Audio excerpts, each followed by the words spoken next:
Shalom teman-teman. Hari ini kita akan bersama-sama belajar tentang satu tema, yaitu mengendalikan emosi. Emosi adalah bagian yang memang sudah Tuhan tanam ada dalam diri manusia. Emosi yang baik akan menuntun kita untuk bisa mengenal, bahkan merasakan Tuhan hadir dalam kehidupan kita. Emosi yang baik juga menggerakkan kita untuk kita bisa mengasihi sesama. Namun, emosi yang tak terkendali, emosi yang negatif, acap kali menuntun kita kepada kegagalan. Bahkan, emosi yang negatif membuat kita mengambil keputusan yang akan membuat celaka hidup kita sendiri. Keputusan-keputusan yang tidak sesuai dengan kehendak Tuhan. Bahkan dengan emosi yang negatif, bisa saja manusia jatuh ke dalam dosa. Nah, itu sebabnya bagaimanakah caranya kita agar kita bisa mengendalikan emosi kita? Yang pertama, kita harus mengenali diri kita sendiri. Bagian-bagian yang mana yang bisa memicu emosi negatif kita bisa keluar. Bila memang hal itu ada, maka adalah lebih bijak untuk kita menghindari situasi itu dan jangan masuk ke dalam satu situasi yang bisa membangkitkan emosi negatif kita.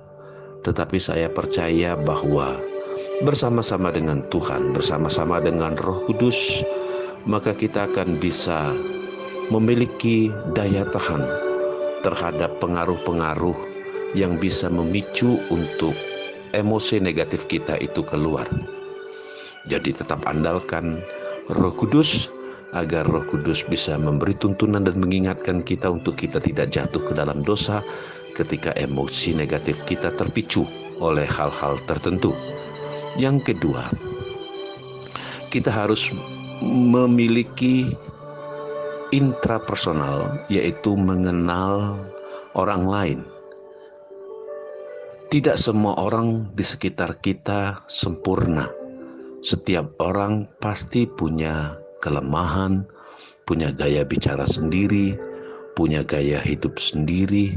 Itu sebabnya ketika kita berinteraksi dengan orang lain, berusahalah untuk bisa mengerti orang-orang di sekitar kita yang berkaitan dengan kita, agar demikian kita bisa maklum. Tetapi bukan berarti kita kompromi. Kita bisa mengerti alasan mengapa dia berbicara demikian, alasan mengapa dia bertindak demikian. Kita bisa mengerti mungkin orang yang bersangkutan sedang menghadapi masalah, kesulitan hidup dan sebagainya. Milikilah kemampuan intrapersonal untuk bisa mengerti dan mencoba untuk memikirkan orang-orang lain di sekitar kita. Milikilah rasa empati, yaitu turut merasakan kesulitan dan penderitaan orang lain, bahkan bisa mengerti pergumulan yang sedang dihadapi. Kemampuan intrapersonal sangat diperlukan ketika kita bergaul dengan orang lain. Yang berikutnya yaitu milikilah satu keinginan di dalam diri kita untuk kita terus bisa beradaptasi dengan situasi yang sedang kita hadapi. Situasi apapun yang sedang kita hadapi, kita harus mampu untuk beradaptasi, agar dengan demikian kita bisa menyesuaikan diri kita dengan situasi yang sedang kita hadapi. Khususnya untuk masa-masa pandemi ini, situasi di sekitar kita tentu tidak enak. Situasi yang penuh tantangan, penuh dengan kesulitan. Kita tidak bisa melawan situasi saat ini, tetapi yang bisa kita lakukan adalah kita beradaptasi dan kita buat perubahan kehidupan kita yang sesuai dengan keadaan yang sedang terjadi saat ini. Jadi apapun situasi yang sedang kita hadapi saat ini, Berilah suatu kemampuan untuk kita bisa beradaptasi, menyesuaikan diri dengan apa yang sedang terjadi, sehingga emosi kita bisa tetap terjaga, stabil senantiasa. Saya kira itu dari saya.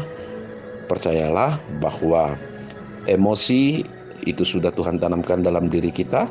Ada emosi yang positif, ada emosi yang negatif. Kembangkan terus setiap emosi yang positif agar kita bisa mampu mengenal dan merasakan Tuhan dalam kehidupan kita. Tekan terus semua emosi negatif, hindari, kuasai emosi negatif kita bersama-sama dengan Roh Kudus tentunya, agar dengan demikian kehidupan kita bisa terhindar dari hal-hal yang tidak menguntungkan. Itu saja dari saya. Silakan teman-teman bisa beri komentar dalam bentuk teks atau dalam bentuk voice. Saya percaya bahwa setiap kita, apa yang kita bagikan itu akan membantu teman-teman kita yang lain dalam hal mengendalikan emosi dalam kehidupannya. Selamat malam, Tuhan Yesus memberkati.